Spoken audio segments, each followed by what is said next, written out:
സ്മൃതി, ഇപ്പോൾ നമ്മൾ ദൃശ്യങ്ങളിൽ കണ്ടുകൊണ്ടിരിക്കുന്നത് ഇവിടുത്തെ സേവനം, അതായത് ചൂരൽമലയിലെയും ഒപ്പം തന്നെ മുണ്ടക്കയിലെയും ഒക്കെ സേവനം താൽക്കാലികമായി അവസാനിപ്പിച്ച സൈന്യം മടങ്ങുന്നതിൻ്റെ ദൃശ്യങ്ങളാണ്. അല്പം മുൻപാണ് ഈ സൈന്യം ഉൾപ്പെടെയുള്ള സംഘം ഈ മേഖലയിലേക്ക്, അതായത് കളക്ടറേറ്റിലേക്ക് എത്തിയത്. ജില്ലാ കളക്ടർ ഉൾപ്പെടെ മന്ത്രിതല ഉപസമിതിയുടെ അംഗങ്ങളായിട്ടുള്ള മന്ത്രി പി.എ. മുഹമ്മദ് റിയാസ്, ഒപ്പം തന്നെ നമ്മുടെ മന്ത്രി എ കെ ശശീന്ദ്രൻ ഉൾപ്പെടെയുള്ള ആളുകൾ സംസാരിക്കുകയും ചെയ്തിട്ടുണ്ട്. അവരുമായി ഇത്രയും വലിയ സഹകരണം ഈ ഒരു ദൗത്യവുമായി ബന്ധപ്പെട്ട് കിട്ടി എന്നുള്ളതാണ്. സൈന്യവും ഇക്കാര്യത്തിൽ സർക്കാരിൻ്റെ ഭാഗത്തു നിന്നും ഒപ്പം തന്നെ മറ്റ് ആളുകളുടെ ഭാഗത്തു നിന്നുമൊക്കെ വലിയ തരത്തിലുള്ള പിന്തുണയുണ്ടായി എന്നുള്ള നിലപാട് ആവർത്തിക്കുകയും ചെയ്തിട്ടുണ്ട്. അതുകൊണ്ട് തന്നെ പെട്ടെന്ന് റെസ്ക്യൂ പ്രവർത്തനം പൂർത്തിയാക്കാൻ സാധിച്ചു എന്നുള്ളത് കൂടിയാണ് സൈന്യം പറഞ്ഞത്. അങ്ങനെ വലിയ തരത്തിലുള്ളൊരു ദൗത്യം, അതിന് താൽക്കാലികമായെങ്കിലും ഈ ഭാഗികമായി സേനാ വിഭാഗം ഇവിടെ നിന്ന് മടങ്ങുന്നു എന്ന് പറയാൻ സാധിക്കും. പൂർണ്ണമായുമല്ല, ഒരു ഭാഗികമായ വിന്യാസം മാത്രമാണ് ഇപ്പോൾ ഉണ്ടായിരിക്കുന്നത്.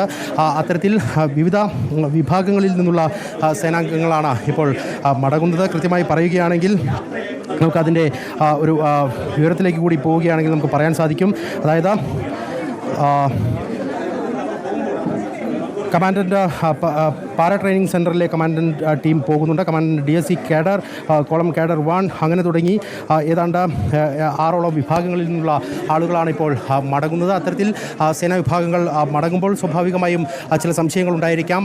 ദൗത്യം അവസാനിപ്പിക്കുമോ എന്നുള്ള, ദൗത്യം തീരുമോ എന്നുള്ള സംശയങ്ങളുണ്ടായിരിക്കാം. പക്ഷേ ആ സംശയത്തിന് അടിസ്ഥാനമില്ല എന്നുള്ളത് തന്നെയാണ്. കാരണം അത്തരത്തിലല്ല കാര്യങ്ങൾ.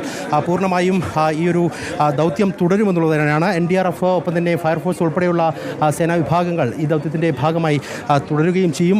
അത്തരത്തിൽ വലിയ രീതിയിലുണ്ടായിരുന്ന ദൗത്യ പ്രവർത്തനങ്ങൾ ഒക്കെ തന്നെ നടന്നിരിക്കുന്നത് ഈ മേഖല കേന്ദ്രീകരിച്ചുകൊണ്ടാണ്. നമുക്കറിയാം, കഴിഞ്ഞ അപകടമുണ്ടായതിന് തൊട്ട് പിന്നാലെ തന്നെ സേന ഈ മേഖലയിലേക്ക് കുതിച്ചെത്തുന്ന കാഴ്ച നമ്മൾ കണ്ടു. പിന്നീട് ബേലിപ്പാലം ഉൾപ്പെടെയുള്ള ക്രമീകരണങ്ങൾ നടത്തിയത് നമ്മൾ കണ്ടു. പെട്ടെന്ന് തന്നെ മറുകരയിലേക്ക്, അതായത് ചൂരൽമലയിൽ നിന്നും മുണ്ടക്കൈ മേഖലയിലേക്കൊക്കെ കടക്കാൻ കഴിയുന്ന സാഹചര്യം ഉണ്ടാക്കിയത് സൈന്യത്തിൻ്റെ വേഗത്തിലുള്ള ഇടപെടൽ തന്നെയാണ്. ആ ഇടപെടൽ കൊണ്ടുകൂടിയാണ് കൂടുതൽ ആളുകളെ മറുകരയിൽ നിന്ന് എത്തിക്കാനൊക്കെയുള്ള നടപടികൾ ഉണ്ടായിട്ടുള്ളത്. അതിന് സർക്കാർ പൂർണ്ണമായും നന്ദി പറയുന്ന കാഴ്ച നമ്മൾ കണ്ടു. അത്തരത്തിൽ വലിയ രീതിയിലുള്ള ഇടപെടൽ സൈന്യത്തിൻ്റെ ഭാഗത്ത് നിന്ന് ഉണ്ടായിട്ടുണ്ടായിരുന്നു. ഇത് മറ്റ് സേനാ വിഭാഗങ്ങൾക്ക് കൂടി ഊർജ്ജം പകരുന്ന തരത്തിലേക്ക് കാര്യങ്ങൾ മാറുകയും ചെയ്തു എന്നുള്ളതാണ്. ആ കാഴ്ചകളൊക്കെ നമ്മളിവിടെ കാണുകയും ചെയ്തിട്ടുണ്ട്.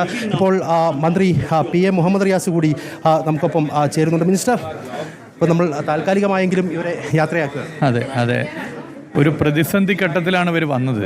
ആ പ്രതിസന്ധി ഘട്ടത്തിൽ ഇവർക്ക് ചെയ്യാൻ പറ്റുന്ന എല്ലാ കാര്യങ്ങളും അവർ ചെയ്തു. ഒരു പോരാട്ടമായിരുന്നു അത്. അപ്പോൾ പോരാട്ടത്തിൽ ഒരുമിച്ച് നിന്നൊരു ടീം അംഗം വിടവാങ്ങുന്നൊരു പ്രയാസം, മാനസിക പ്രയാസം ഞങ്ങൾക്കുണ്ട്. പക്ഷെ അവർ ചെയ്യേണ്ട എല്ലാ കാര്യങ്ങളും ചെയ്തു. അവരെ ബെയിലി പാലത്തിന് വേണ്ടി നടത്തിയ ഇടപെടൽ, അത് വന്നത് രക്ഷാദൗത്യത്തിന് ഏറെ സഹായകരമായി. ഞങ്ങളെല്ലാവരും ഒരു മനസ്സും ഒരു ശരീരവും പോലെയാണ് പ്രവർത്തിച്ചത്. ജനങ്ങൾ, ഇവിടുത്തെ സംസ്ഥാന സർക്കാരിൻ്റെ വിവിധ വകുപ്പുകൾ, വിവിധ ഫോഴ്സസ്, ഞങ്ങളെല്ലാവരും, നാട്ടുകാർ ഒരു മനസ്സും ഒരു ശരീരം പോലെയാണ് നിന്നത്.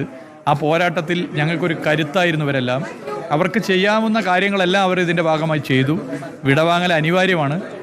അവർക്ക് സാധ്യമാകുന്ന എല്ലാ കാര്യങ്ങളും ചെയ്തിട്ടുണ്ട്. ഒരു മാനസിക പ്രയാസം എന്തൊക്കെ പറഞ്ഞാലും അവർ വിട പറയുമ്പോൾ ഉണ്ട് എന്നുള്ളതൊരു യാഥാർത്ഥ്യമാണ്. Experience was actually it was a, you can say that in experience, you just wanted to say, when we came here, we were not aware about that area where we have to go. So this is the support of the local and the ministers, which they have supported, okay, where we have to go and we have to do the ops. They just told me, okay, this is the affected area, and then we started our job. And our job was, you can say that our rescue operation was successful because we have saved more than 300 lives, and many were injured. They have been rescued because of the initial support and the ministers and the police supports and the civil institutions, what the support they have given. Because of that, it could be possible. We wish we should not, or the civil institutions should not call for us for these many reasons. We wish they should call for us enjoying the movement, but not for this thing. But still, if anything happening in India or in nation, so we are always there in uniform, and we are always there for our duty, call of duty. Thank you. Thank you, sir. Thank you. We salute you. Okay.